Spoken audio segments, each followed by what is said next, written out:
ಪೂಜ್ಯರಿಗೆ ಮತ್ತು ತಮಗೆಲ್ಲರಿಗೂ ನಮಸ್ಕಾರಗಳು.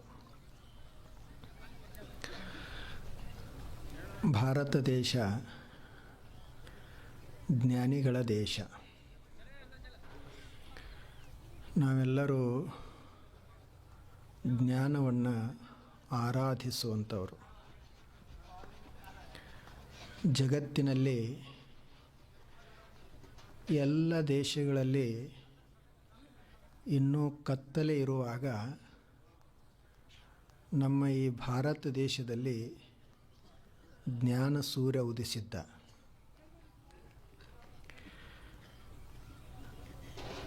ಆದ್ದರಿಂದಲೇ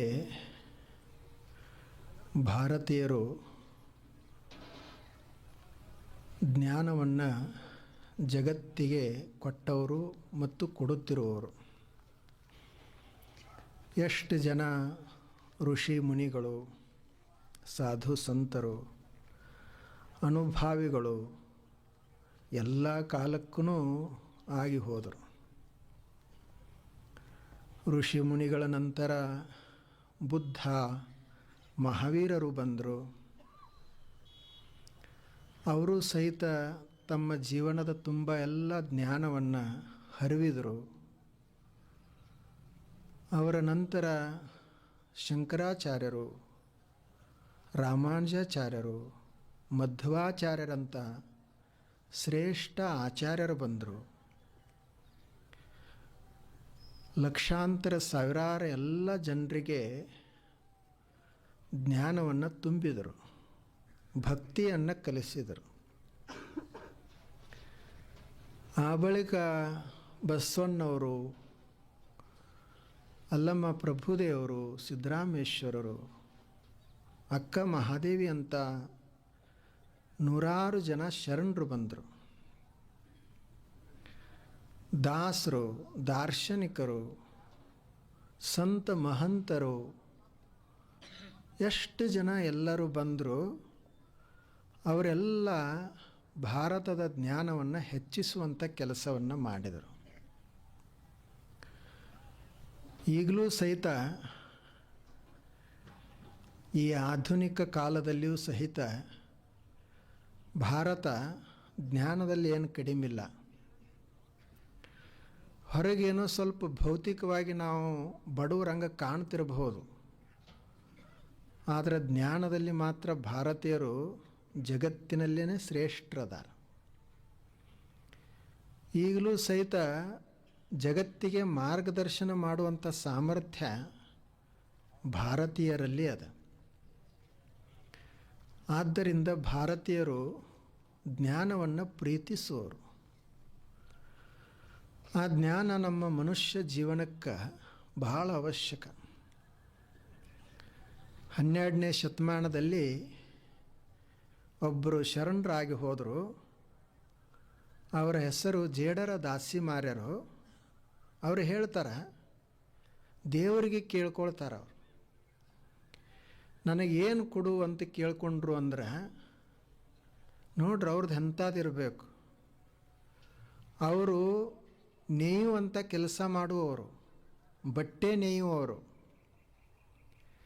ಅವರೇನು ಶ್ರೀಮಂತರಿರಲಿಲ್ಲ, ಆದರೆ ಅವರಿಗೆ ಆ ಕಡೆ ಲಕ್ಷ್ಯ ಇರಲಿಲ್ಲ. ಅವರು ದೇವ್ರಿಗೆ ಏನು ಕೇಳ್ಕೊಂಡ್ರು ಅಂದ್ರೆ, ಕರಿಯ ನಿತ್ತಡೆ ವಲ್ಲೆ, ಶಿರಿಯ ನಿತ್ತಡೆ ವಲ್ಲೆ, ಹಿರಿದಪ್ಪ ರಾಜ್ಯವನ್ನಿತ್ತಡೆಯೂ ವಲ್ಲೆ, ನಿಮ್ಮ ಶರಣರ ಸೂಳ್ ನುಡಿ ಒಂದರೆಗಳಿಗೆ ಎತ್ತಡೆ, ನಿಮ್ಮನೇ ಇತ್ತೆ ಕಾಣ ರಾಮನಾಥ ಅಂತ ಹೇಳಿದರು.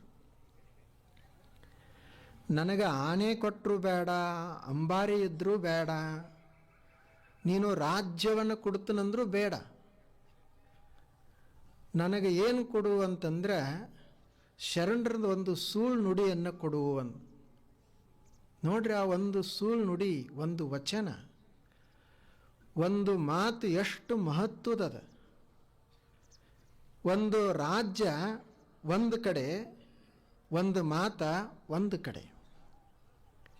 ಆ ಒಂದು ಜ್ಞಾನದ ಮಾತಿಗೆ ಇಡೀ ಸಾಮ್ರಾಜ್ಯನೇ ಸಮ ಬರುವುದಿಲ್ಲ ಅಂತ ಅವರ ದೃಷ್ಟಿಯಲ್ಲಿ. ಇಡೀ ಸಂಪತ್ತೆಲ್ಲ ಒಂದು ಕಡೆ, ಈ ಜ್ಞಾನದ ಮಾತು ಒಂದು ಕಡೆ. ಅವರು ಕೊನೆಗೆ ನೀವು ಒಂದು ಜ್ಞಾನದ ಮಾತವನ್ನು ನಮಗೆ ಕೊಟ್ರಿ ಅಂದರೆ ಸ್ವತಃ ನೀವೇ ನಮಗೆ ಸಿಕ್ಕಂಗ, ದೇವರೇ ನಮಗೆ ಸಿಕ್ಕಂಗ ಅಂತ. ಒಂದು ಮಾತು ಮತ್ತು ದೇವರು ಇವು ಎರಡೂ ಬೇರೆ ಬೇರೆ ಅಲ್ಲ. ಆ ಮಾತೇ ನಮಗೆ ದೇವರನ್ನು ತೋರಿಸುತ್ತದೆ. ಅದಕ್ಕೆ ಆ ಮಾತುಗಳಿಗೇ ಮಂತ್ರ ಅಂತ ಕರೆದರು.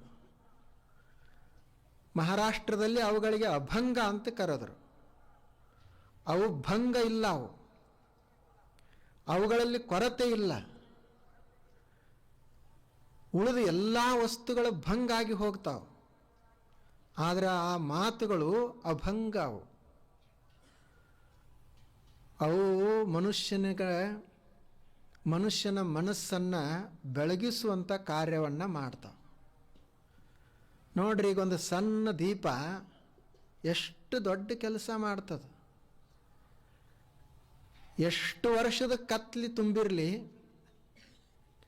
ಎಂಥ ದೊಡ್ಡ ಕಗ್ಗತ್ತಲೆ ಅಮಾವಾಸ್ಯೆ ಕತ್ಲಿನ ಇರಲಿ, ಆದರೆ ಒಂದು ಸಣ್ಣ ದೀಪ ಹಚ್ಚಿದ್ದೀವಿ ಅಂದರೆ ಕತ್ತಲಿ ತನ್ನಿಂದ ತಾನೇ ದೂರ ಆಗ್ತದೆ.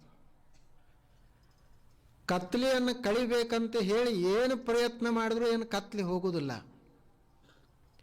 ಆದರೆ ದೀಪ ಹಚ್ಚಿದ ಮಾತ್ರಕ್ಕೆ ಕತ್ಲೆ ಅಲ್ಲಿ ನಿಲ್ಲುವುದನ್ನೇ ಇಲ್ಲ. ಹಾಗೆ ನಮ್ಮ ಮನಸ್ಸಿನಲ್ಲಿ ಅಜ್ಞಾನ ಅನ್ನುವಂಥ ಕತ್ತಲಿ ತುಂಬೇದಲ್ಲ, ಆ ಕತ್ಲೆಯನ್ನು ತೆಗಿಬೇಕಾದ್ರೆ ಏನು ಬೇರೆ ಹೊರಗಿನ ಪ್ರಯತ್ನ ಮಾಡಿದ್ರೆ ಅದು ಹೋಗುವುದಿಲ್ಲ. ಅಲ್ಲಿ ಒಂದು ಜ್ಞಾನದ ಮಾತನ್ನುವಂಥ ಜ್ಯೋತಿಯನ್ನು ಹೊತ್ತಿಸಬೇಕಾಗ್ಯದ. ಯಾವಾಗ ಅದು ಬೆಳಗಲಿಕ್ಕೆ ಶುರು ಮಾಡ್ತದೆ ಆವಾಗ ಅಲ್ಲಿ ಅಜ್ಞಾನ ಉಳಿಯುವುದಿಲ್ಲ. ಅದಕ್ಕೆ ಮಾತೆಂಬುದು ಜ್ಯೋತಿರ್ಲಿಂಗ ಅಂತ ಶರಣರು ಹೇಳಿದರು. ಮಾತದು ಸಾಮಾನ್ಯ ಅಲ್ಲ, ಜ್ಯೋತಿರ್ಲಿಂಗ. ಹೆಂಗೆ ಜ್ಯೋತಿರ್ಲಿಂಗಗಳದಾವಲ್ಲ, ಹಾಗೆ ಮಾತನ್ನುವುದನ್ನೇ ಒಂದು ಜ್ಯೋತಿರ್ಲಿಂಗ. ಹೇಗೆ ಜ್ಯೋತಿರ್ಲಿಂಗಗಳ ದರ್ಶನ ಮಾಡಿದ್ರೆ ಪುಣ್ಯ ಸಿಗ್ತೈತಿ ಅಂತ ಹೇಳ್ತೀವಲ್ಲ, ಎಲ್ಲ ಪಾಪ ಹೋಗ್ತದ ಪುಣ್ಯ ದೊರೀತದ ಅಂತ ಹೇಳ್ತೀವಲ್ಲ, ನಿಜವಾದ ಜ್ಯೋತಿರ್ಲಿಂಗ ಅಂದರೆ ಯಾವುದು ಅಂದ್ರೆ ಈಗೇನು ನಾವು ಶರಣರ, ಸಂತರ, ಮುನಿಗಳ, ದಾಸರ ಮಾತುಗಳನ್ನು ಕೇಳ್ತೀವಲ್ಲ, ಇದೇ ಜ್ಯೋತಿರ್ ದರ್ಶನ, ಜ್ಯೋತಿರ್ಲಿಂಗ ದರ್ಶನ ಅಂತ. ಅದಕ್ಕೆ ಅವರು ಅಷ್ಟು ಮಹತ್ವವನ್ನು ಕೊಟ್ಟರು. ಆ ಮಾತುಗಳು ಎಷ್ಟು ಮಹತ್ವದ ಅದಾವ. ಅದಕ್ಕೆ ಸುಭಾಷಿತಕಾರರು ಸಹಿತ ಹೇಳಿದರು, ನೋಡು ಮನುಷ್ಯನಿಗೆ ಏನು ಬೇಕು ಜೀವನದೊಳಗ, ಅವನ ಜೀವನ ಏನಿದ್ರೆ ಶ್ರೀಮಂತ ಆಗ್ತದ ಅಂತ ಹೇಳ್ತಾರ ಅವರು. ಏನೂ ಬಹಳ ಬೇಕಾಗುವುದಿಲ್ಲ. ಏನಿರ್ಬೇಕಂತ, ಈ ಭೂಮಿ ಮೇಲೆ ಅವು ಮೂರೇ ರತ್ನಗಳದಾವು, ಆ 3 ರತ್ನಗಳು ಇದ್ರೆ ಸಾಕು. ಅವು ಯಾವುವು ಅಂತಂದ್ರೆ ಪೃಥಿವ್ಯಾಂ 3 ರತ್ನಾನಿ ಜಲಮನ್ನಂ ಸುಭಾಷಿತಂ ಮೂಢೈಃ ಪಾಷಾಣಖಂಡೇಷು ರತ್ನ ಸಂಜ್ಞಾ ವಿಧೀಯತೆ. ಈ ಪೃಥ್ವಿಯ ಮೇಲೆ 3 ರತ್ನಗಳದಾವ. ಅವು ಯಾವುವು ಅಂದ್ರೆ ಜಲಂ ಅಂದರೆ ನೀರು, ಅನ್ನಂ ಅನ್ನ, ಮತ್ತು 3ನೇದು ಸುಭಾಷಿತ. ಸುಭಾಷಿತ ಅಂದರೆ ಒಳ್ಳೆಯ ಮಾತು, ಶರಣರ ಒಂದು ವಚನ. ಇವೇ 3 ರತ್ನಗಳು. ಈ 3 ರತ್ನಗಳನ್ನು ಬಿಟ್ಟು ಕಲ್ಲು ಮಣ್ಣಿಗೆ ಯಾರೇ ರತ್ನ ಅಂತಿದ್ರಂದ್ರೆ ಅವರು ಮೂಢೈಹಿ, ಅವರು ಮೂಢರು, ಅವರು ತಿಳುವಳಿಕೆ ಇಲ್ಲದವರು. ಪಾಷಾಣಖಂಡೇಶು, ಕಲ್ಲಿಗೆ ರತ್ನ ಅಂತಾರ, ಧಾತುವಿಗೆ ರತ್ನ ಅಂತಾರ ಅವರು, ಆದರೆ ಅದು ರತ್ನ ಅಲ್ಲ. ಅನ್ನ ರತ್ನ, ನೀರು ರತ್ನ, ಮತ್ತು ಒಂದು ಸುಭಾಷಿತ ರತ್ನ. ನೋಡ್ರಿ, ಮನುಷ್ಯನಿಗೆ ಏನು ಬೇಕಾಗ್ತದ? ಸ್ವಲ್ಪ ಹಸಿದ ಹೊಟ್ಟಿಗೆ ಅನ್ನ, ನೀರಡಿಸಿದಂಥ ಮನುಷ್ಯನಿಗೆ ಒಂದು ಕಪ್ ನೀರ, ಮತ್ತು ತಲೆಯನ್ನು ತಣ್ಣಗಿರಾಕ ಒಂದು ಚಲೋ ಅಂತದ ಮಾತಿದ್ರೆ ಸಾಕು. ಇಷ್ಟೇ ಬೇಕಾಗ್ತದೆ ಮನುಷ್ಯನಿಗೆ, ಬಹಳ ಬೇಕಿಲ್ಲ. ನಾವೆಲ್ಲರೂ ಮಾಡೋದು ಎದಕ್ಕೆ? ಇದು ಹೊಟ್ಟೆಗಾಗೇನೆ. ಎಲ್ಲರೂ ಮಾಡೋದು ಹೊಟ್ಟೆಗಾಗಿ, ಗೇನು ಬಟ್ಟೆಗಾಗಿ. ಇಷ್ಟೆಲ್ಲ ಗಳಿಸೋದು ಎದಕ್ಕೆ? ಹೊಟ್ಟೆಗಾಗಿ, ಗೇನು ಬಟ್ಟೆಗಾಗಿ. ಆ ಹೊಟ್ಟೆಗೆ ಒಂದಿಷ್ಟು ಚಲೋ ಅಂತಾದ ಅನ್ನ ಮತ್ತು ನೀರಡಿಕೆ ಆದಾಗ ಚಲೋ ಅಂತ ಕುಡಿಲಿಕ್ಕೆ ಶುದ್ಧವಾದಂಥ ನೀರು, ಆನಂತರ ನಮ್ಮ ವಿಚಾರಗಳನ್ನು, ನಮ್ಮ ತಲೆಯನ್ನು ತಣ್ಣಗಿರಲಿಕ್ಕೆ ಒಂದು ಒಳ್ಳೆಯ ಮಾತು, ಇಷ್ಟಿದ್ರೆ ಸಾಕು ನಮ್ಮ ಜೀವನ ಸಾರ್ಥಕ ಆಗ್ತೈತಿ ಎಂದು. ಪೃಥಿವ್ಯಾಂ ತ್ರೀಣಿ ರತ್ನಾನಿ ಜಲಮನ್ನಂ ಸುಭಾಷಿತಂ ಮೂಢೈಃ ಪಾಷಾಣ ಖಂಡೇಶು ರತ್ನ ಸಂಜ್ಞಾ ವಿಧೀಯತೆ. ಅದ ಮಾತಿಗೆ ಎಷ್ಟು ಅವರು ಮಹತ್ವ ಕೊಟ್ಟರು. ಈ ನಮ್ಮ ಜೀವನ ಅದಲ್ಲ, ಈ ಜೀವನದೊಳಗೆ ಏರಿಳಿತಗಳು ಬಹಳಷ್ಟು ಬರ್ತಾವೆ. ಇದು ಇದ್ದಂಗೆ ಹಿಂಗೆ ಇರೋದನ್ನ ಇಲ್ಲ. ಇಂಥ ಜೀವನದಲ್ಲಿ ಸಮಾಧಾನವನ್ನು ಅನುಭವಿಸಬೇಕಾಗಿತ್ತಂದ್ರೆ ಜ್ಞಾನಿಗಳ ಮಾತುಗಳು ಬೇಕು. ಎಷ್ಟು ಏರಿಳಿತಗಳು ಬರ್ತಾವೆ ಜೀವನದೊಳಗೆ. ನೋಡ್ರಿ, ಮೊನ್ನೊಬ್ಬ ಹೆಣ್ಮಗಳು, ಬಹಳ ಪ್ರಸಿದ್ಧ ಹೆಣ್ಮಗಳು ಆಕೆದು ನಾಳೆ ಮದುವೆ ಆಗುವುದಿತ್ತು. ಇವತ್ತೆಲ್ಲ ರಾತ್ರಿ ಕಾರ್ಯಕ್ರಮ ನಡೆದದ. ಇಡೀ ದೇಶದ ಎಲ್ಲ ದೊಡ್ಡ ದೊಡ್ಡ ಜನ ಆಕೆಗೆ ಶುಭಾಶಯ ಹೇಳ್ತಾ ಇದಾರ. ನಾಳೆ ಅಕ್ಷತಾ ಆಗುವುದದ, ಅದರ ನಿರೀಕ್ಷೆಯಲ್ಲಿ ಎಲ್ಲರೂ ಅದಾರ. ಎಲ್ಲ ತಯಾರಿ ಆಗ್ಯದ. ಇವತ್ತು ರಾತ್ರಿ ಕಾರ್ಯಕ್ರಮ ನಡೆದದ. ಯಾವ ಹೆಣ್ಮಗಳದು ಮದುವೆ ಅದ, ಆ ಹೆಣ್ಮಗಳಿಗೆ ಅಕ್ಕಿ ಕಾಳು ಹಾಕುವಂಥ ಆ ಮಗಳ ತಂದೆಗೇನೆ ಹಾರ್ಟದು ಸಮಸ್ಯೆ ಶುರುವಾಯಿತು. ಇಲ್ಲಿ ಕಾರ್ಯಕ್ರಮ ನಡೆದದ, ಅವನಿಗೆ ಹಾರ್ಟ ಸಮಸ್ಯೆ, ಹಾಸ್ಪಿಟಲ್ಗೆ ಅಡ್ಮಿಟ್ ಮಾಡಿದರು. ಇನ್ನೇನು ಒಂದು ಸ್ವಲ್ಪ ಗುಣ ಆಗ್ತದ ಅಂತ ಮಾಡೋದು ವಿಚಾರ ಮಾಡೋದ್ರಾಗನೆ ಮರುದಿವಸನೇ ಆ ಹೆಣ್ಮಗಳು ಯಾರು ನನ್ನ ಮದುವೆ ಆಗುವವಳಿದ್ದಳು ಆತ ಇನ್ನೊಬ್ಬರ ಜೋಡಿ ಸಂಬಂಧ, ಅದು ಎಲ್ಲ ಮೀಡಿಯಾದಲ್ಲಿ ವೈರಲ್. ನಾಳೆ ನಡಿಬೇಕಾಗಿರುವಂಥ ಮದುವೆನೇ ಮುರಿದು ಹೋಯಿತು. ಅವರೇನೊಂದು ಕನಸಿನ ಗೋಪುರವನ್ನು ಕಟ್ಟಿಕೊಂಡಿದ್ರು, ಎಲ್ಲ ಬಿದ್ದು ಹೋಯ್ತು. ಹಿಂಗೆ ಎಷ್ಟು ಜನರಿಗೆ ಆಗೋದಿಲ್ಲ. ಮತ್ತು ಏನಪ್ಪ ಇದು, ನಾವು ಪಾಪ ಮಾಡ್ತೀವಿ, ಏನೋ ನಮ್ಮ ಕರ್ಮ, ನಮಗಷ್ಟೇ ಸಾಮಾನ್ಯ ಜನರಿಗೆ ಅಷ್ಟೇ ಆಗ್ತದ ಅಂತಲ್ಲ. ಯಾರ್ಯಾರು ದೇವರಂತ ಹೇಳ್ಕೊಂಡಾರಲ್ಲ, ಯಾರ್ಯಾರಿಗೆ ನಾವು ಮಹಾತ್ಮರಂತ ಕರಿತೀವಲ್ಲ, ಅವ್ರಿಗೆ ಹಿಂಗೆ ಇರೋದು ಜೀವನದಾಗ ಏರಿಳಿತಗಳು. ನಾವು ಯಾರನ್ನ ಪೂಜಿಸ್ತೀವಿ, ರಾಮನನ್ನ, ಕೃಷ್ಣನನ್ನ, ಅವ್ರ ಜೀವನದಾಗರೆ ಎಷ್ಟು ಏರಿಳಿತಗಳು. ರಾಮಂದು ನಾಳೆ ಪಟ್ಟಾಭಿಷೇಕ ಆಗುವುದದ. ಆತ ರಾಜನಾಗುವವದಾನ. ಅಯೋಧ್ಯೆ ಎಲ್ಲ ಶೃಂಗಾರಗೊಂಡದ. ಆ ಸಮಯಕ್ಕೆ ಅವನಿಗೆ ಕರೆಸಿ ದಶರಥ ಮಹಾರಾಜ, ನೀನು 14 ವರ್ಷ ವನವಾಸಕ್ಕೆ ಹೋಗಬೇಕು ಅಂತ ಕೇಳ್ಕೊಂಡಾಗ ಹೆಂಗಾಗಿರ್ಬೇಕು ಅವನಿಗೆ. ನೋಡ್ರಿ, ಎಂಥ ತಿರುವುಗಳು ಬರ್ತಾವೆ ಜೀವನದಲ್ಲಿ. ಇಂಥ ಜೀವನ ಹೀಗೆ ಇರುವುದಿದು.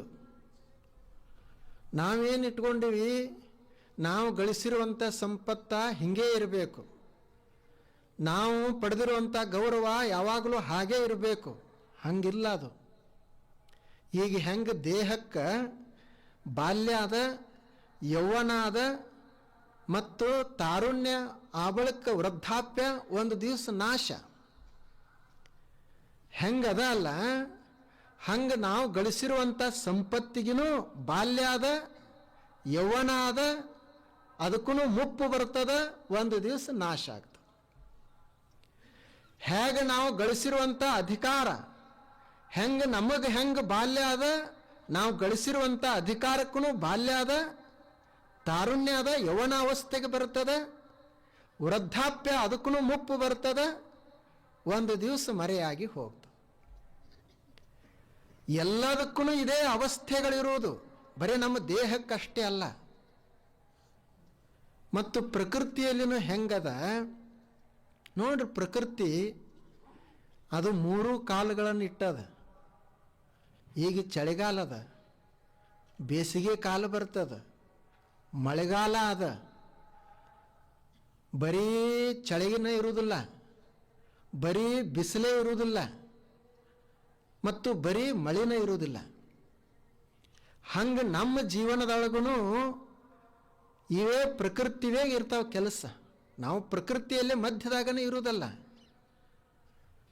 ಬಹಳ ಒಂದಿಷ್ಟು ಹಣ ಬಂತಂದ್ರೆ ಈಗ ಮಳೆಗಾಲದ ಅಂತ ತಿಳ್ಕೊಳ್ಳೋದು. ಎಲ್ಲ ಹೋಗಿ ಏನೂ ಉಳಿಲಿಲ್ಲ, ಬಂದದ್ದು ಹೋಯ್ತು, ಜನರು ಹೋದರು ಅಂದರೆ ಏನು ತಿಳ್ಕೋಬೇಕು, ಈಗ ಬೇಸಿಗೆ ಕಾಲ ಐತಿ, ಮುಂದೆ ಮಳೆಗಾಲ ಬರ್ತೈತೆ ಅಂತ ಇಟ್ಕೊಳ್ಳೋದು.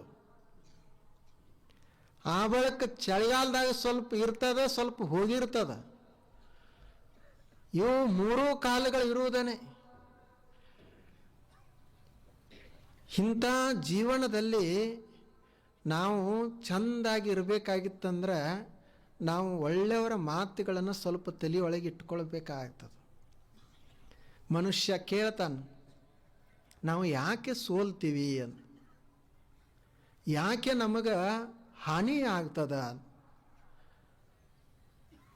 ಅವಾಗ ಒಬ್ಬರು ಮಹಾತ್ಮರು ಹೇಳಿದರು, ಆತ ಈತ ಮಹಾತ್ಮರಿಗೆ ಭೇಟಿಯಾಗಿ ಕೇಳ್ತಿದ್ದ, ನಾನು ಏನೂ ತಪ್ಪ ಮಾಡಿಲ್ಲ, ನನ್ನಲ್ಲಿ ಎಲ್ಲ ಸಾಮರ್ಥ್ಯ ಅದ, ಆದರೂ ನಾನು ಯಾಕೆ ಸೋಲ್ತೀನಿ ಅಂತ, ನನಗೆ ಯಾಕೆ ಹಾನಿ ಆಗ್ತದ, ನಾ ಅಷ್ಟು ಹುಷಾರದನಿ, ಆದರೂ ನನಗೆ ಯಾಕೆ ಹಾನಿ ಆಗ್ತದ.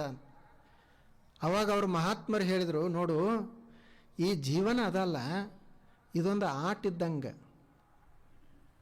ಈಗ ನೀವು ಹೊರಗಡೆ ಆಟ ನೋಡ್ತೀಯಲ್ಲ, ಯಾವ ಆಟಗಾರರೇ ಯಾವಾಗಲೂ ಗೆದ್ದಾನೇನು? ಆಟ ಅಂದರೆ ಗೆಲುವು ಸೋಲು. ಯಾರೇ ಆಡಲಿ, ಒಂದು ಸಲ ಸೋಲ್ತಾನೆ, ಇನ್ನೊಂದು ಸಲ ಗೆಲ್ತಾನೆ. ಹಾಗೆ ಈ ಜೀವನ ಅನ್ನುವಂಥ ಆಟದಲ್ಲಿನೂ ಒಮ್ಮೆ ಸೋಲು, ಒಮ್ಮೆ ಗೆಲುವು. ಅದು ನಮ್ಮ ದೋಷದಿಂದ ಸೋತೀವಂತಲ್ಲ, ಈ ಆಟದ ನಿಯಮನ ಹಂಗದ. ಎಷ್ಟೋ ಸಲ ನಮಗೆ ಗೊತ್ತಿರ್ತದೆ ಇದನ್ನು ಮಾಡಬಾರ್ದಂತ ತಿಳಿದು, ಆದರೂ ಅದನ್ನು ಮಾಡ್ತೀವಿ. ಯಾಕೆಂದ್ರೆ ಹಂಗೆ ಪ್ರಕೃತಿ ನಿಯಮನೇ ಅದ. ಅವಾಗ ನಮ್ಮನ್ನು ಅದು ಸೋಲಿಸ್ಬೇಕಂತ ಯೋಚನೆ ಮಾಡ್ಯದ. ಆ ಪ್ರಕೃತಿಯ ನಿಯಮನೇ ಹಾಗದ. ನಾವು ಈ ಜೀವನ ಅನ್ನೋದನ್ನು ಆಟ ಅಂತ ತಿಳ್ಕೊಳ್ಬೇಕು. ಈ ಸಲ ನಾವು ಮತ್ತೆ ಸೋತೀವಿ, ಮತ್ತೆ ಗೆಲ್ತೀವಿ, ಗೆದ್ದವ್ರು ಮತ್ತೊಂದಿಷ್ಟು ಸೋಲ್ತಾರ ಅಂತ ತಲೆಯಾಗಿರ್ಬೇಕು. ಅದನ್ನು ನಾವು ಕಲಿತುಕೊಳ್ಬೇಕಾಗ್ತದೆ. ಇಂಥ ಮಾತುಗಳನ್ನೆಲ್ಲ ಜ್ಞಾನಿಗಳು ಹೇಳಿದರು. ಅವರಿಗೆ ನಾವು ಗುರುಗಳು, ಜ್ಞಾನಿಗಳು, ಮಹಾತ್ಮರಂತ ಕರೆಯೋದು. ಅವರು ನಮ್ಮನ್ನು ಪರಿವರ್ತನೆ ಮಾಡ್ತಾರೆ. ಅವರ ಮಾತುಗಳು ನಮ್ಮ ಜೀವನವನ್ನು ಬದಲಾಯಿಸ್ತಾವೆ. ಬೇರೆ ಯಾರು ಬದಲಾಯಿಸುವುದಿಲ್ಲ, ನಾವು ಬದಲಾಗಬೇಕಾಗ್ಯದ. ನಾವು ಬದಲಾಗಲಾರ್ದ ಬೇರೆ ಏನೂ ಆಗುವುದಿಲ್ಲ.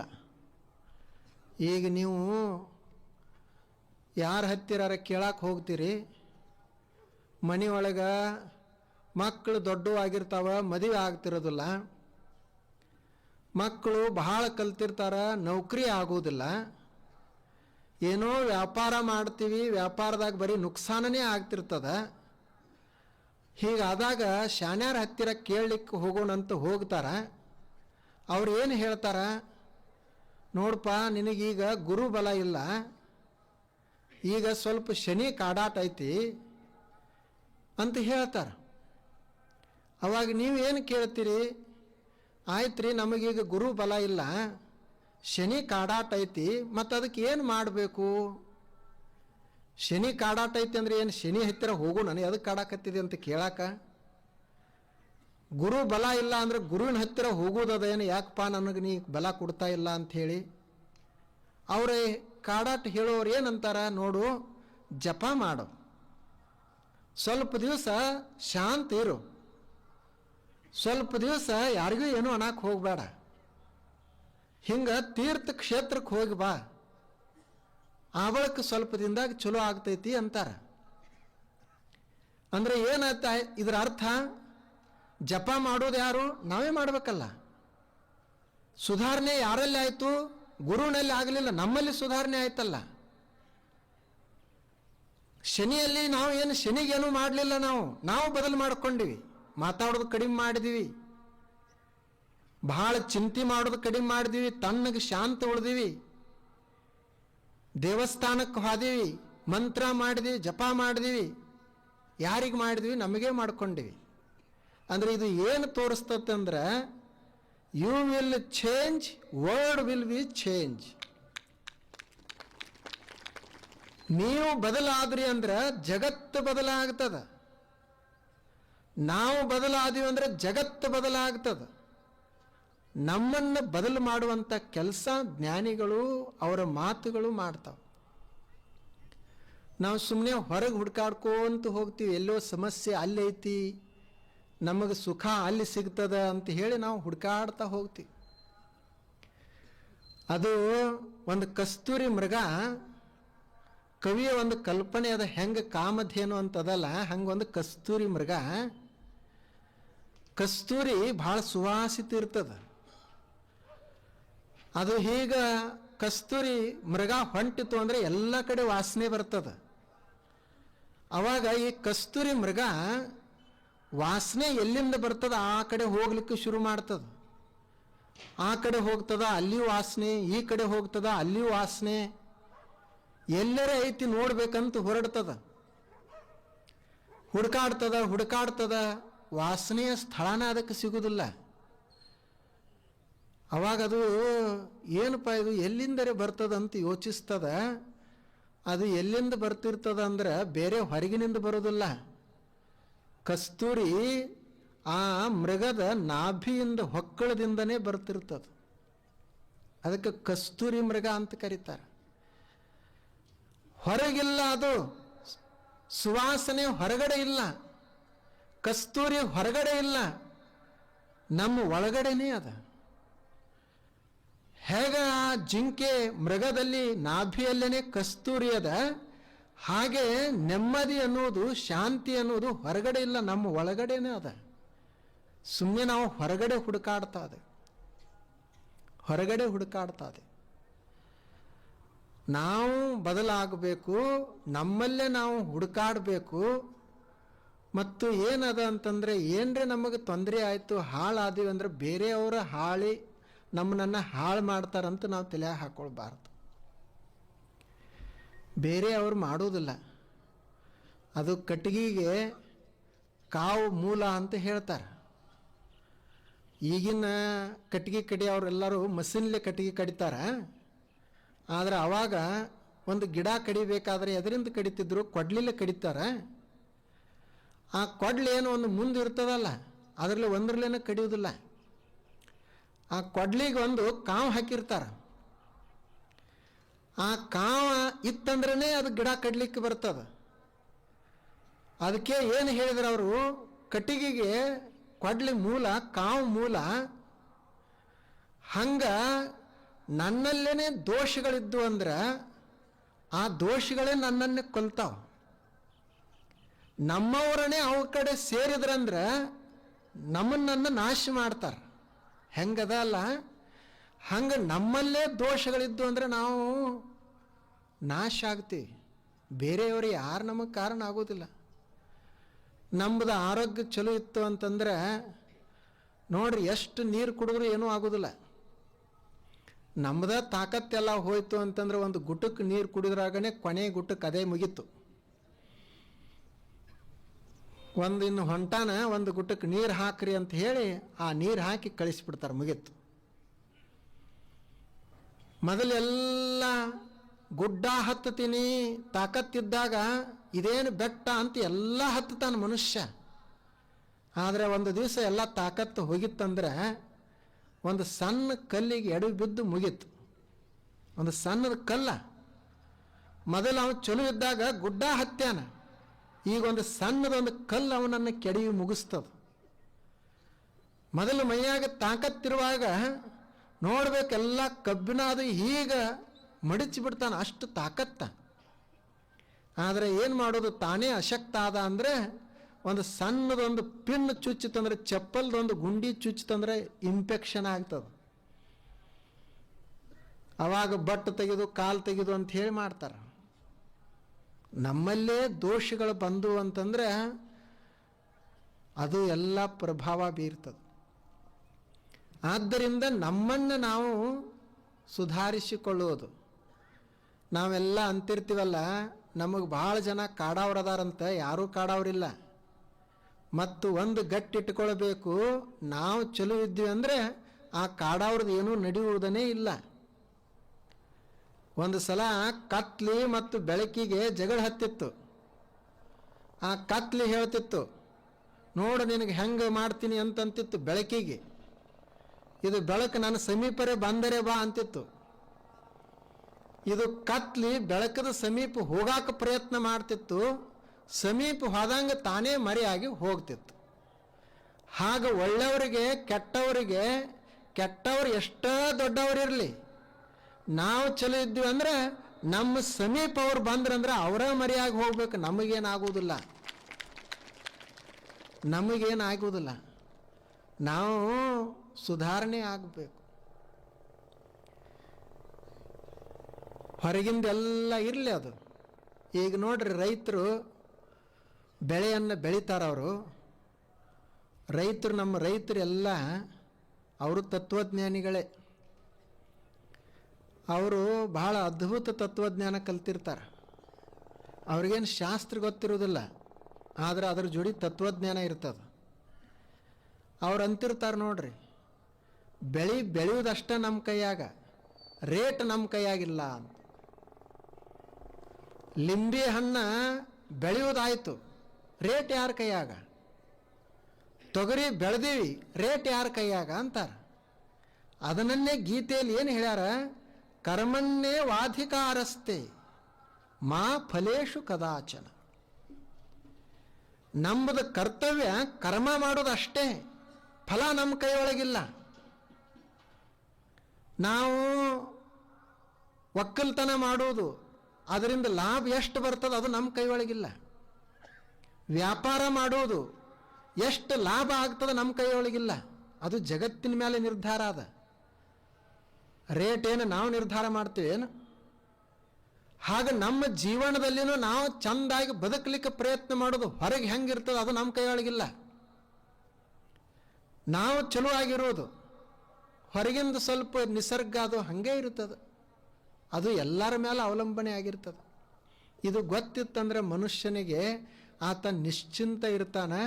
ಹೀಗೆ ನಮ್ಮನ್ನು ಪರಿವರ್ತಿಸುವಂಥ ಕೆಲಸ ಯಾರು ಮಾಡ್ತಾರೋ ಅಂತಂದರೆ ಜ್ಞಾನಿಗಳು ಮಾಡ್ತಾರೆ, ಅವ್ರ ಮಾತುಗಳು ಮಾಡ್ತಾವೆ. ಹಳ್ಳಿ ಜನ ನೋಡ್ರಿ, ನಾವು ಈ ಕಬ್ಬು ಕಡಿಯಾರು ನೋಡ್ತಿರ್ತೀವಲ್ಲ, ಅವ್ರದ್ದೇನು ಮನೆ ಇಲ್ಲ, ಪ್ಲಾಸ್ಟಿಕ್ದೊಂದು ಟೆಂಟ್ ಹಾಕಿರ್ತಾರೆ. ದಿವಸ ತುಂಬ ಗಂಡ ಹೆಂಡತಿ ಇಬ್ಬರು ಮಸ್ತಾಗಿ ದುಡಿತಾರೆ. ಸಂಜೆಕ ಆಕೆ ಹೆಣ್ಮಗಳು ಒಂದು 4 ರೊಟ್ಟಿ ಮಾಡ್ತಾಳೆ, ಇಬ್ಬರು ಕೂಡಿ ಉಣ್ತಾರೆ. ಅಲ್ಲೇನು ಲೈಟ್ ಇಲ್ಲ, ಏನಿಲ್ಲ. ಮಲ್ಕೋತಾರೆ. ಏನು ಅಲ್ಲೇನು ಬೆಡ್ರೂಮ್ ಇಲ್ಲ ಅವ್ರದ್ದು, ತಟ್ಟ ಅದ್ರ ಮೇಲೆ ಮಲ್ಕೊಳ್ತಾರೆ. ಸೂರ್ಯ ಉದಿಸುತನ ಎಚ್ಚರ ಆಗೋದಿಲ್ಲ, ಅಷ್ಟು ಆರಾಮ್ ನಿದ್ರೆ ಮಾಡ್ತಾರೆ. ನೋಡ್ರಿ ಅವ್ರದ್ದು ಹೆಂಗದ ಜೀವನ. ದಿವಸ ತುಂಬ ಕಷ್ಟ ಅದ, ಆದರೂ ಆನಂದ ಅದ. ಇನ್ನೊಬ್ಬ ಮನುಷ್ಯ ಅದಾನ, ಅವನು ದೊಡ್ಡ ಮನೆ RCC, ಮಾಸ್ಟರ್ ಬೆಡ್ಡ, ಮಲಗ್ಯಾನ, ನಿದ್ರಿನ ಹತ್ತವಲ್ದು. ಎದಕ್ಕೆ ಹತ್ತವಲ್ದು ಅಂದ್ರೆ, ನಂದು ಇಂಡಿಯಾಗ ಮನೆ ಐತಿ, ವಿಜಯಪುರದಾಗಿಲ್ಲ, ಬೆಂಗಳೂರಾಗಿಲ್ಲ, ಅದಕ್ಕೆ ಏನು ಮಾಡ್ಬೇಕಂತ ಚಿಂತೆ ಮಾಡಾಕತ್ಯಾನ. ನೋಡ್ರಿ ಹೆಂಗಿರ್ಬೇಕು. ಮತ್ತು ಅವ್ರದ್ದು ಹಂಗೈತಿ, ನಮ್ಮದು ಹಿಂಗೈತಿ ಅಂತ ಯೋಚನೆ ಮಾಡಾಕತ್ಯಾನ. ಇವೇನು ಹೋಲಿಕೆ ಮಾಡವದಾನಲ್ಲ, ಈ ಹೋಲಿಕೆ ಮಾಡುವಂಥ ಮನುಷ್ಯ ಎಂದೂ ಸುಖವಾಗಿರುವುದಿಲ್ಲ ಮತ್ತು ಎಂದೂ ದೊಡ್ಡವನು ಆಗುವುದಿಲ್ಲ. ಈಗ ನೋಡಿರ್ಬೇಕ್ರೆ ನೀವೆಲ್ಲ ಇಂಡಿಯಾವ್ರು ವ್ಯಾಪಾರ ಮಾಡೋರು ಇರ್ತೀರಿ. ಬಂಗಾರ ತೂಕ ಮಾಡ್ತಾರ. ಬಂಗಾರ ತೂಕ ಮಾಡೋ 1 ಕಿಲೋ ಅಂತ ಇಟ್ಕೊಡ್ರಿ. 1 ಕಿಲೋ ತೂಕ ಮಾಡೋ ಕಲ್ಲಿಗೆ ಎಷ್ಟದ ಕಿಮ್ಮತ್ತು? ಅದಕ್ಕೆ ಕೆಬ್ಬಣದ ಕಲ್ಲ. ಅದು 1 ಕಿಲೋ ಕಬ್ಬಿನಕ್ಕೆ 70 ರೂಪಾಯಿ 80 ರೂಪಾಯಿ ಐತಿ. ಅದು ತೂಕ ಮಾಡ್ತೈತಿ. ಇನ್ನೊಂದು ಬಂಗಾರ ಅದಲ್ಲ, ಅದು 1 ಕಿಲೋಕ್ಕೆ 13-14 ಲಕ್ಷ ರೂಪಾಯಿ ಐತಿ. ಒಂದು ತೊಲಿ ಅಲ್ಲ, ಒಂದು ತೊಲಿಗಲ್ಲ, 1 ಕಿಲೋಕ್ಕೆ. ಎರಡೂ ಅಷ್ಟೇ ಅದಾವು. ಇದು ಕಬ್ಬಿಣ ತೂಕ ಮಾಡ್ತೈತಿ, ಬರೀ 70 ರೂಪಾಯಿ ಐತಿ. ಅದು ಬಂಗಾರ ಲಕ್ಷಗಟ್ಟಲೆ ಅದ. ನಾವು ಇನ್ನೊಬ್ಬರನ್ನ ತೂಕ ಮಾಡ್ತಿದ್ದೀವಿ ಅಂದ್ರೆ ಬರೀ ಅಷ್ಟೇ ನಮಗೆ ಬಂಗಾರದ, ಕಬ್ಬಿಣದ ಅಷ್ಟೇ ರೇಟ. ನಾವು ಇನ್ನೊಬ್ಬರನ್ನ ತೂಕ ಮಾಡುವ ಕಬ್ಬಿಣದ ಕಲ್ಲು ಆಗಬಾರ್ದು, ನಾವೇ ಸ್ವತಃ ಬಂಗಾರ ಆಗಬೇಕು. ಅವ್ರು ನೋಡಿ ಮನಿ, ಅವ್ರು ನೋಡಿ ಗಾಡಿ, ಏನು ನಾವು ತೂಕ ಮಾಡೋ ಕಲ್ಲು ಏನು? ನಂಬುದು ನಾವು ನೋಡೋದು.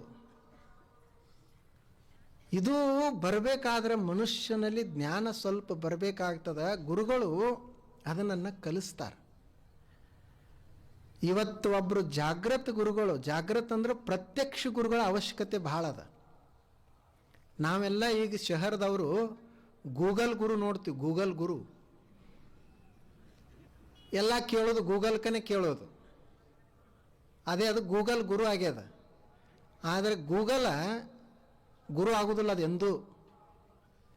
ಈಗ ನೀವು ಗೂಗಲ್ಗೆ ಕೇಳಿದ್ರಿ ಪ್ರತಿ ದಿವಸ ಎಷ್ಟು ಓಡಬೇಕು ಅಂತ, ಅದೇನು ಓಡಿ ಹೇಳ್ತದೇನು ತಾನೇ? ಅದು ಯಾರು ಓಡ್ಯಾರಲ್ಲ ಅವ್ರದ್ದು ನೋಡಿ ಹೇಳ್ತದ. ಅದಕ್ಕೆ ಪ್ರತ್ಯಕ್ಷ ಗುರು ಅನ್ನೋದಿಲ್ಲ. ಅದಕ್ಕೆ ಎಷ್ಟು ತಿನ್ನಬೇಕು ನಾವು ಅಂತ ಗೂಗಲ್ಗೆ ಕೇಳಿದ್ರೆ ಅದೇನು ತಿಂತದೇನು ಸ್ವತಃ? ಇಲ್ಲ. ಯಾರು ತಿಂತಾರ ಅವ್ರು ನೋಡಿ ಅದು ಹೇಳೋದು.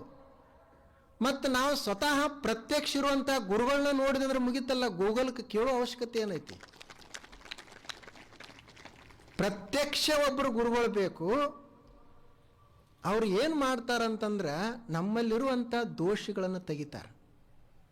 ಈಗ ಇಲ್ಲೊಂದು ದೀಪ ಹಚ್ಚಿಟ್ಟಾರ, ಅದಕ್ಕೆ ಎಣ್ಣೆ ಹಾಕಿ ಬತ್ತಿ ಇಟ್ಟು ಅದನ್ನು ಬೆಳಗುವಂಗೆ ಮಾಡ್ಯಾರ. ಬೆಳಗ್ತಾ ಅದ, ಅದು ಚೆಂದಾಗಿ ಬೆಳಗಬೇಕು. ಅದು ಯಾವಾಗ ಸ್ವಲ್ಪ ಬೆಳಗೋದು ಕಡಿಮೆ ಮಾಡ್ತೈತಿ ಅಂದ್ರೆ ಆ ದೀಪದ ಎಣ್ಣೆಯಾಗ ನೀರು ಹಾಕಿದ್ವಿ ಅಂದ್ರೆ ಬೆಳಗೋದಿಲ್ಲ ಸರಿಯಾಗಿ. ಸ್ವಲ್ಪ ನೀರು ಸೇರಿತಂದ್ರೆ ಹತ್ತುದು ಆರೋದು ಮಾಡ್ತದ, ಸಪ್ಪಳು ಮಾಡ್ತೈತಿ. ಬರೀ ನೀರು ಕೂಡಿತಂದ್ರೆ ಹಂಗೆ ನಮ್ಮದೊಂದು ಇದೊಂದು ಜ್ಯೋತಿ ಅದ, ಜೀವ ಜ್ಯೋತಿ. ಮನಸ್ಸು ಅನ್ನೋದು ಎಣ್ಣೆ ಅದ. ಈ ಎಣ್ಣೆ ಒಳಗೆ ಜೀವ ಜ್ಯೋತಿ ಬೆಳಗ್ತಾ ಅದಲ್ಲ, ಇದರ ಒಳಗೆ ದೋಷದ ಎಣ್ಣೆ ಕೂಡಿತಂದ್ರೆ, ನೀರು ಕೂಡಿತಂದ್ರೆ, ಕಾಮ ಕ್ರೋಧ ಲೋಭ ಆಸೆಗಳು ಇದರೊಳಗೆ ಕೂಡಿದ್ವು ಅಂದ್ರೆ ಜೀವ ಜ್ಯೋತಿ ಢಾಳಾಗಿ ಬೆಳಗುವುದಿಲ್ಲ. ಗುರು ಏನು ಮಾಡ್ತಾನು ಅಂದ್ರೆ ಅವ ಜ್ಯೋತಿ ಅಂತೂ ದೇವರು ಹೊತ್ಸ್ಯಾನ, ಆದ್ರೆ ಆ ಎಣ್ಣೆ ಒಳಗೆ ಏನು ನೀರು ಕೂಡ್ಯದಲ್ಲ ಆ ನೀರನ್ನು ತೆಗೆಯುವಂಥ ಕೆಲಸ ಮಾಡ್ತಾನೆ. ನೀರು ಕೂಡಿತಂದ್ರೆ ದೀಪ ಹೆಂಗೆ ಬೆಳಗುವುದಿಲ್ಲ, ಹಂಗೆ ನಮ್ಮ ಮನಸ್ಸಿನೊಳಗೆ ದೋಷಗಳು ಕೂಡ್ಕೊಂಡು ಅಂದ್ರೆ ಜೀವ ಜ್ಯೋತಿನೂ ಢಾಳಾಗಿ ಬೆಳೆಯುವುದಿಲ್ಲ. ಅದಕ್ಕೆ ಅಂತಿರ್ತಾರೆ ನೋಡ್ರಿ, ನನ್ನ ಜೀವಕ್ಕೆ ಸಮಾಧಾನನೇ ಇಲ್ಲ ಅಂತ. ಹೆಂಗೆ ಸಮಾಧಾನ ಇರ್ತದ? ದೋಷಗಳು ಕೂಡ್ಯಾವು. ಎಣ್ಣೆಳಗೆ ನೀರು ಕೂಡಿದಂಗೆ ಮನಸ್ಸಿನಾಗ ದೋಷಗಳು ಕೂಡ್ಯಾವ, ಹೆಂಗೆ ಸಮಾಧಾನ ಇರ್ತದೆ? ಯಾವಾಗ ಜೀವ ಜ್ಯೋತಿ ಶಾಂತಿ ಇರ್ತದಂದ್ರೆ ಅದು ದೋಷಗಳಿಂದ ಮುಕ್ತ ಆದಾಗ. ಗುರುಗಳು ಅದನ್ನು ಮಾಡ್ತಾರೆ. ಮತ್ತು ಗುರುಗಳು ಏನು ಮಾಡ್ತಾರೆ? ನಮ್ಮ ಮನಸ್ಸನ್ನು ಎತ್ತರಿಸುವಂಥ ಕೆಲಸ ಮಾಡ್ತಾರೆ. ನಾವು ಎಷ್ಟು ಈ ಭೂಮಂಡಲದ ಸಮೀಪ ಇರ್ತೀವಿ, ಅವಾಗ ಈ ಎಲ್ಲ ವಸ್ತುಗಳು ದೊಡ್ಡವಾಗಿ ಕಾಣ್ತಾವೆ. ಅದೇ ನಾವು ಸ್ವಲ್ಪ ಆಕಾಶದೊಳಗೆ ಮ್ಯಾಲೆ ಹೋದಿವಿ ಅಂದ್ರೆ, ನೀವು ವಿಮಾನದಾಗ ಅದು ಹೊರಟಾಗ ನೋಡ್ರಿ, ನಿಮ್ಮದು ಮನೆ ಹೊಲ ಎಲ್ಲ ದೊಡ್ಡ ದೊಡ್ಡ ಕಟ್ಟಡ ಸಣ್ಣ ಕಾಣ್ತಾವೆ. ಕೆಳಗೆ ಬಂದ್ರಂದ್ರೆ ದೊಡ್ಡ ಮನೆ, 100 ಅಂತಸ್ತದ ಮನೆ ಸಹಿತ ಆಕಾಶದೊಳಗೆ ಇಷ್ಟೇ ಸಣ್ಣದು ಕಾಣ್ತದ. ಹಂಗ ನಮ್ಮ ಮನಸ್ಸು ಬರೀ ಇಲ್ಲೇ ಕೆಳಗನೆ ಇತ್ತು ಅಂದ್ರೆ ಸಣ್ಣ ಸಣ್ಣ ಸಂಗತಿಗಳನ್ನೇ ದೊಡ್ಡವಾಗಿ ಕಾಣ್ತಾವ. ನಮ್ಮ ಮನಸ್ಸು ಸ್ವಲ್ಪ ಆಕಾಶದಷ್ಟು ಎತ್ತರ ಆಗಿತ್ತಂದ್ರೆ ಎಂಥ ದೊಡ್ಡ ಸಹಿತ ಸಣ್ಣನೇ ಕಾಣ್ತಾವ. ನಮಗೆ ಯಾಕೆ ಈಗ ಭೂಮಿ ಬಹಳ ದೊಡ್ಡದಾಗೈತಿ? ನಮಗೆ ಯಾಕೆ ನಮ್ಮ ಮನಿನ ಬಹಳ ದೊಡ್ಡದು ಅನ್ನಿಸ್ತದ? ಇಲ್ಲೇ ಅದೇವಿ, ಮ್ಯಾಲೆ ಹೋಗಿ ನೋಡಿಲ್ಲ. ನಮ್ಮ ಮನೆ ಸಣ್ಣದೊಂದು ಹೀಗದ ಕಡ್ಡಿ ಪೆಟ್ಟಿಗಿದ್ದಾಟ. ಹಾಗೆ ನಮ್ಮ ಮನಸ್ಸನ್ನು ಎತ್ತರಿಸುವಂಥ ಕೆಲಸ ಗುರುಗಳು ಮಾಡ್ತಾರೆ. ಆ ಗುರುಗಳು ಒಬ್ಬರು ಬೇಕು, ಅವರು ಯಾರೇ ಇರಲಿ ಅಂತ ಸರ್ವಜ್ಞ ಕವಿ ಹೇಳಿದರು. ಊರಿಂಗೆ ದಾರಿಯನ್ನು ಆರು ತೋರಿದರೇನು, ಸಾರಾಯದ ನಿಜ ಪದವ ತೋರುವ ಗುರು ಆರಾದರೆ. ನಾವು ಊರಿಗೆ ಹೊರಟಿದ್ದೀವಿ ಅಂದರೆ ನಮಗೊಂದು ದಾರಿ ಬೇಕಾಗಿರ್ತದೆ. ಆ ದಾರಿ ತೋರಿಸೋರು ಯಾರಿದ್ರೆ ಏನು, ಅವ್ರ ಹೆಣ್ಮಕ್ಳರೇ ಇರಲಿ, ಪುರುಷರೇ ಇರಲಿ, ಬಡವರೇ ಇರಲಿ, ಶ್ರೀಮಂತರೇ ಇರಲಿ, ನಮಗೇನು ಮಾಡೋದು ತೊಗೊಂಡು? ನಮಗೇನು ಬೇಕಾಗ್ಯದ? ದಾರಿ ಬೇಕಾಗ್ಯದ. ಇಲ್ಲಿಂದ ಈ ದಾರಿ ಎಲ್ಲಿ ಹೋಗ್ತದಂತ ಕೇಳ್ದ ಅಷ್ಟೇ ನಮಗೆ ಸಾಕು. ಹಾಗೆ ಊರಿಂಗೆ ದಾರಿಯನ್ನು ತೋರುವ ಗುರು ಯಾರಾದರೇನು, ಸಾರಾಯದ ನಿಜ ಪದವ ತೋರುವ ಗುರು ಯಾರಾದರೇನು. ಆ ಗುರು ನಮಗೆ ಇಂಥವನ ಬೇಕು ಅಂಥವನ ಬೇಕು ಅಂತ ಹಿಂಗೇಲಿ ಅದ. ಗುರು ಅಂದ್ರೆ ಬರೀ ಬೆಳಕ. ಗುರು ಅಂದ್ರೆ ಮತ್ತೇನೂ ಅಲ್ಲ, ಬರೀ ಬೆಳಕ. ಆತ ಮಾರ್ಗವನ್ನು ತೋರಿಸೋವ. ಆ ಮಾರ್ಗದಲ್ಲಿ ನಾವು ನಡಿಬೇಕಾಗ್ಯದ. ಅಂಥ ಗುರುಗಳ ಮಾತುಗಳನ್ನು ನಾವು ಕೇಳಬೇಕು. ಗುರು ಮತ್ತು ಶಿಷ್ಯರ ಇಬ್ಬರ ಮಧ್ಯದಾಗನೇ ಈ ಜ್ಞಾನ ನಮಗೆ ಉಪಲಬ್ಧ ಆಗುವುದು. ನೋಡ್ರಿ, ಅಪ್ಪಗಳು ಅವರೊಬ್ಬರು ದೊಡ್ಡ ಗುರುಗಳು, ಅವರೇನು ಕಟ್ಟಡ ಕಟ್ಟಲಿಲ್ಲ, ಏನು ಸಂಪತ್ತ ಮಾಡಲಿಲ್ಲ, ಅವರು ಜ್ಞಾನವನ್ನು ಬೆಳೆಸಿದರು. ಕೆಲವರೆಲ್ಲ ಕಟ್ಟಡಗಳನ್ನು ಕಟ್ಟ್ಯಾರ, ಆಸ್ತಿ ಮಾಡ್ಯಾರ, ಆದರೆ ಅವು ಕಟ್ಟಡಗಳು ಯಾವುವು ಉಳಿಯುವುದಿಲ್ಲ. 100 ವರ್ಷ 200 ವರ್ಷಕ್ಕೆಲ್ಲ ಕಟ್ಟಡಗಳು ಬಿದ್ದು ಹೋಗ್ತಾವೆ. ಮತ್ತು ಕಟ್ಟಡದೊಳಗೆ ಎಂಥವ್ರಿಗೆ ಅಷ್ಟು ಪ್ರವೇಶ ಇರ್ತದೆ, ಅಲ್ಲಿ ಎಲ್ಲರಿಗೂ ಪ್ರವೇಶ ಇಲ್ಲ. ಆದರೆ ಅಪ್ಪಗಳು ಜ್ಞಾನದ ಪ್ರಸಾರವನ್ನು ಮಾಡಿದರು. ಅದು 100 ವರ್ಷಕ್ಕೆ 200 ವರ್ಷಕ್ಕೆ ಮುಗಿಯುವುದಲ್ಲ, ಸಾವಿರಾರು ವರ್ಷಗಳವರೆಗೆ ಅದಕ್ಕೆ ಆಯುಷ್ಯನೇ ಇಲ್ಲ. ಈಗ ಬುದ್ಧನ ಕಾಲಕ್ಕೆ ಕಟ್ಟಡಗಳು ಕಟ್ಟಿದ್ದು ಯಾವ ಉಳಿದಿಲ್ಲ, ಆದರೆ ಬುದ್ಧ ಉಳಿದಾನ, ಬುದ್ಧನ ಜ್ಞಾನ ಉಳಿದದು. ಬಸವಣ್ಣವರ ಕಾಲಕ್ಕೆ ಕಟ್ಟಿರುವಂಥ ಅನುಭವ ಮಂಟಪ ಉಳಿದಿಲ್ಲ, ಆದರೆ ಅವ್ರ ಮಾತುಗಳು ಉಳಿದಾವ. ಹಾಗೆ ಎಲ್ಲ ಶರಣರ ಸಂತರು ಅಪ್ಪಗಳು ಏನು ಮಾಡಿದ್ರು ಅಂದರೆ ಆ ಜ್ಞಾನವನ್ನು ಪ್ರಸಾರ ಮಾಡಿದರು. ಅವ್ರು ಎಲ್ಲಿ ಹೋಗ್ತಾರೋ ಅಲ್ಲೇ ಆಶ್ರಮ, ಆ ಬಯಲೇ ಮಂಟಪ, ಜ್ಞಾನವನ್ನು ಕೊಟ್ಟರು. ಇನ್ನು ನಾವು ಶಿಷ್ಯರು ನಮ್ಮಲ್ಲಿ ಅದನ್ನು ಪಡೆದುಕೊಳ್ಳುವಂಥವರು ನಾವು ಒಂದಿಷ್ಟು ಶ್ರದ್ಧೆ ನಿಷ್ಠೆ ನಿಟ್ಟರೆ ಸಾಕು. ಗುರುಗಳಲ್ಲಿ ಶ್ರದ್ಧೆ ನಿಷ್ಠೆ ನಿಟ್ಟರೆ ಸಾಕು. 12ನೇ ಶತಮಾನದಾಗ ಒಬ್ಬರು ಉರ್ಲಿಂಗ ದೇವರು ಅಂತ ಆಗಿ ಹೋದರು. ಅವರು ಭಾಳ ದೊಡ್ಡ ಸಂಸ್ಕೃತ ವಿದ್ವಾಂಸರಿದ್ದರು. ಅವರ ಹತ್ತಿರ ಒಬ್ಬ ಶಿಷ್ಯ ಬರ್ತಾನೆ, ಭಾಳ ವಿಶೇಷದ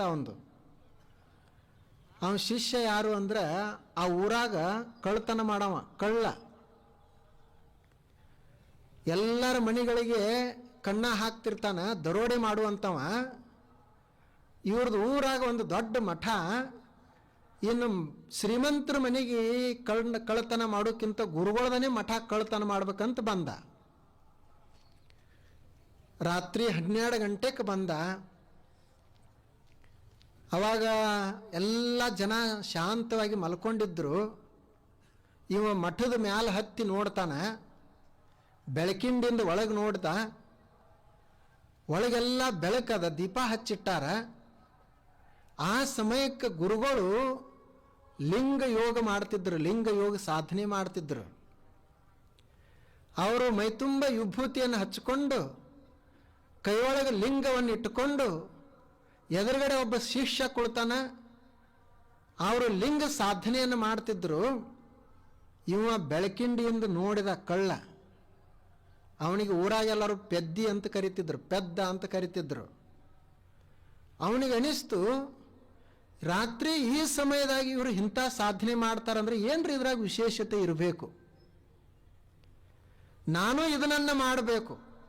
ಇಷ್ಟು ಸಮಯದಾಗ ಇಷ್ಟು ಪ್ರಸನ್ನರಾಗಿ ಕುಳಿತಾರಂದ್ರೆ ಇವರು ಇದರೊಳಗೆ ಒಂದು ಏನೋ ಒಂದು ಅದ್ಭುತ ಐತಿ, ಇದನ್ನು ನಾನು ಸಾಧಿಸಬೇಕು ಅಂತ ತಲೆಯಾಗ ಹಾಕೊಂಡ. ಅವಾಗ ಇನ್ನು ಗುರುಗಳಿಗೆ ಹೋಗಿ ಕೇಳೋದು ಹೆಂಗೆ? ಮೊದಲೇ ಇವು ಊರಾಗ ಕಳ್ಳ. ಅದಕ್ಕೆ ಏನು ಮಾಡ್ತಿದ್ದ, ಪ್ರತಿ ದಿವಸ ಮಠಕ್ಕೆ ಬರುವವ, ನಸಿಕಿನ್ಯಾಗ ಬರಾವ, ಮಠದ ಆವರಣ ಎಲ್ಲ ಕಸ ಗೂಡಿಸವ. ಆ ಬಳಿಕ ಗುರುಗಳಿಗೆ ನೀರು ಕಾಸಿ ಇಡುವವ. ಆದರೂ ಸಹಿತ ಹೇಳ್ಕೊಳ್ತಿದ್ದಿಲ್ಲ, ನಾನೇ ಕಸ ಗೂಡಿಸ್ತಾ ಇದನಿ, ನಾನೇ ನೀರು ಕಾಸ್ತಾ ಇದನಿ ಅಂತ ಹೇಳ್ಕೊಳ್ತಿರ್ಲಿಲ್ಲ. ಹೀಗೇ ವರ್ಷಗಳು ಹಾದು. ಗುರುಗಳಿಗೂ ಆಶ್ಚರ್ಯ, ಯಾರ ಇಷ್ಟೆಲ್ಲ ಸ್ವಚ್ಛ ಮಾಡ್ತಾ ಇದಾರ, ಯಾರು ನೀರು ಕಾಸಿಡ್ತಾರ ಅಂತ ಅವ್ರಿಗೆ ಕುತೂಹಲ. ಒಂದು ಸಲ ಅವರು ಬೆಳಗ್ಗೆ ಬೇಗ ಎದ್ದು ನೋಡ್ತಾರ, ಇವ ಪೆದ್ದ ಎಲ್ಲ ಮಾಡ್ತಿದ್ದ. ಅವಾಗ ಅವರು ಕೇಳಿದ್ರೆ, ಏಕಪ್ಪ ಇದನ್ನೆಲ್ಲ ಮಾಡಕತ್ತಿದಿ ಅಂತಂದ್ರು. ಅವಾಗ ಇವ್ ಹೇಳ್ದ, ಏನಿಲ್ಲ, ನಾನು ನಿಮ್ಮ ಶಿಷ್ಯ ಆಗ್ಬೇಕಂತ ಮಾಡೇನಿ, ಮತ್ತು ನೀವೇನು ಅದು ಲಿಂಗದ ಸಾಧನೆ ಮಾಡ್ತೀರಲ್ಲ ಅದನ್ನು ನಾನು ಮಾಡಬೇಕಂತ ಮಾಡೇನಿ, ಅದನ್ನು ನೀವು ಕೊಡಬೇಕು ಅಂತಂದ.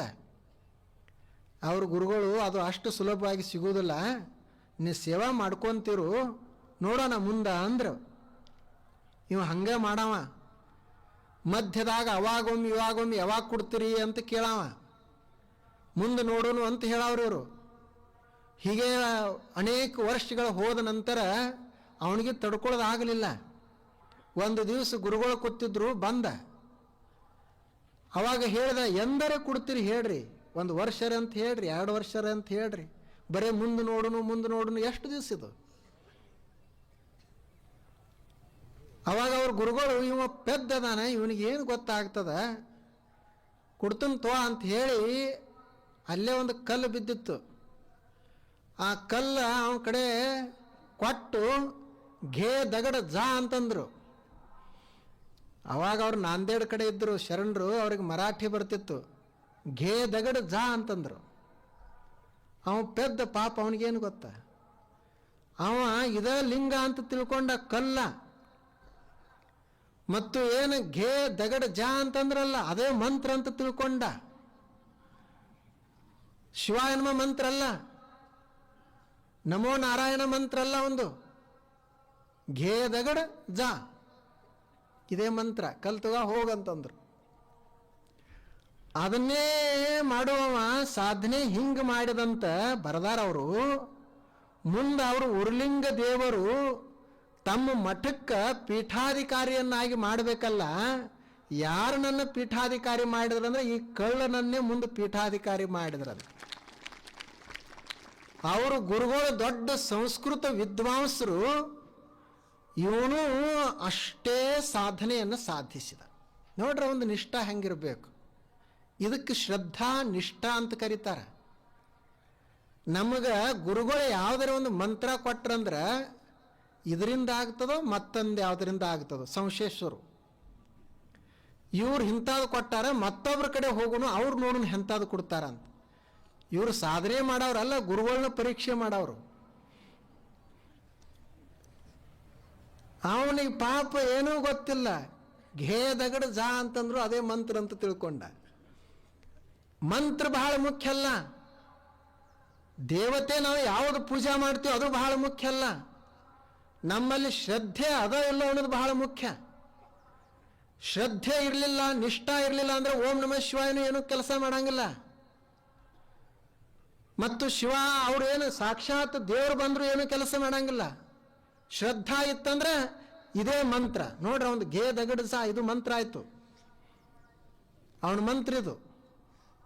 ಇಂಥದ್ದೇನ್ರಿ ಅದನ್ನು ಇತಿಹಾಸದೊಳಗೆ ಇದು ಶಿಷ್ಯನಲ್ಲಿ ಇರಬೇಕಾಗಿರುವಂಥದ್ದು. ಶಿಷ್ಯಂದು ಬರೀ ಸಮರ್ಪಣ. ಕಾರ್ಪಣ್ಯ ದೋಷೋಪಹತ ಸ್ವಭಾವ ಪೃಚ್ಛಾಮಿ ತ್ವಾಂ ಧರ್ಮ ಸಮ್ಮೂಢ ಚೇತಾ ಯಚ್ಛ್ರೇಯಸ್ಯಾ ನಿಶ್ಚಿತಂ ಬ್ರೂಹಿ ತನ್ಮೇ ಶಿಷ್ಯಸ್ತೇಹಂ ಶಾಧಿಮಾಂ ತ್ವಾಂ ಪ್ರಪನ್ನಂ.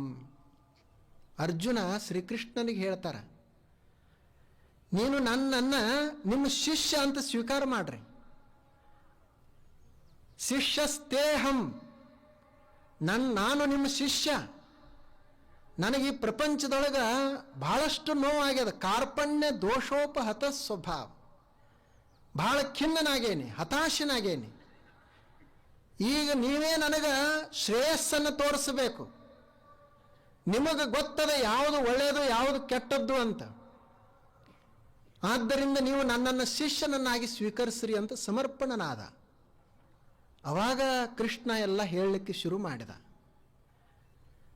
ಶಿಷ್ಯನ ಲಕ್ಷಣ ಏನು ಅಂದರೆ ಇದು ಮುಖ್ಯವಾದದ್ದು, ಸಮರ್ಪಣ. ಮತ್ತು ಅದರ ಜೊತೆಗೆ ಆತ ಎಂದೂ ಸೋಲನ್ನು ಒಪ್ಪಿಕೊಳ್ಬಾರದು. ಒಬ್ಬ ಸಾಧಕಿದ್ದ, 1000 ಸಲ ಸೋತಿದ್ದ, ಯಶಸ್ವಿ ಆಗಿರಲಿಲ್ಲ, ಕೈ ಕಟ್ಕೊಂಡು ಕುಳಿತಿದ್ದ. ಅವಾಗ ಒಬ್ಬರು ಭೇಟಿ ಆದರು, ಏನಾಯ್ತಪ್ಪ ಹಿಂಗೆ ಕೂತದೆ ಅಂದ್ರೆ, ಏನು ಮಾಡೋದ್ರಿ, ಇಂಥದ್ದೊಂದು ಕೆಲಸ ಮಾಡ್ತಿದ್ದೆ, ಈಗ 1000 ಸಲ ಸೋತನಿ ಆದರೂ ಯಶಸ್ವಿ ಆಗಿಲ್ಲ, ಏನು ಮಾಡೋದು ಅಂತಂದ. ಅವಾಗ ಅವ್ರು ಹೇಳಿದರು, ನೀ ಈಗ ಕೈ ಕಟ್ಟಿಕೊಂಡು ಕುಳಿತೆ ಅಂದ್ರೆ ಸೋತಾವ ಆಗ್ತಿ. ಒಂದು ವೇಳೆ ನೀನು ಮತ್ತೆ ಮಾಡಲಿಕ್ಕೆ ಶುರು ಮಾಡಿದೆ ಅಂದ್ರೆ 1000 ಸಲ ಅದು ನನ್ನನ್ನು ಸೋಲಿಸ್ಲಿಕ್ಕೆ ಬಂತು, ನಾ ಮಾತ್ರ ಸೋಲಿಲ್ಲ, 1001ನೇ ಸಲ ನಾ ಮತ್ತೆ ಪ್ರಯತ್ನ ಮಾಡಕತ್ತೀನಿ ಅಂತ ನಿಂದ ಹೆಸರು ಬರ್ತದೆ. ಅದಕ್ಕೆ ಸೋಲ್ಬೇಡ ಅಂತ ಹೇಳಿದರು. ಅವನಿಗೆ ಸಾಧಕ ಅಂತಾರ, ಶಿಷ್ಯ ಅಂತಾರ. ಇಂಥ ಗುರು ಮತ್ತು ಶಿಷ್ಯರ ಮಧ್ಯದಲ್ಲಿ ಜ್ಞಾನ ಶುರು ಆಗ್ತದ. ಆ ಜ್ಞಾನವನ್ನು ನೋಡೋಣ.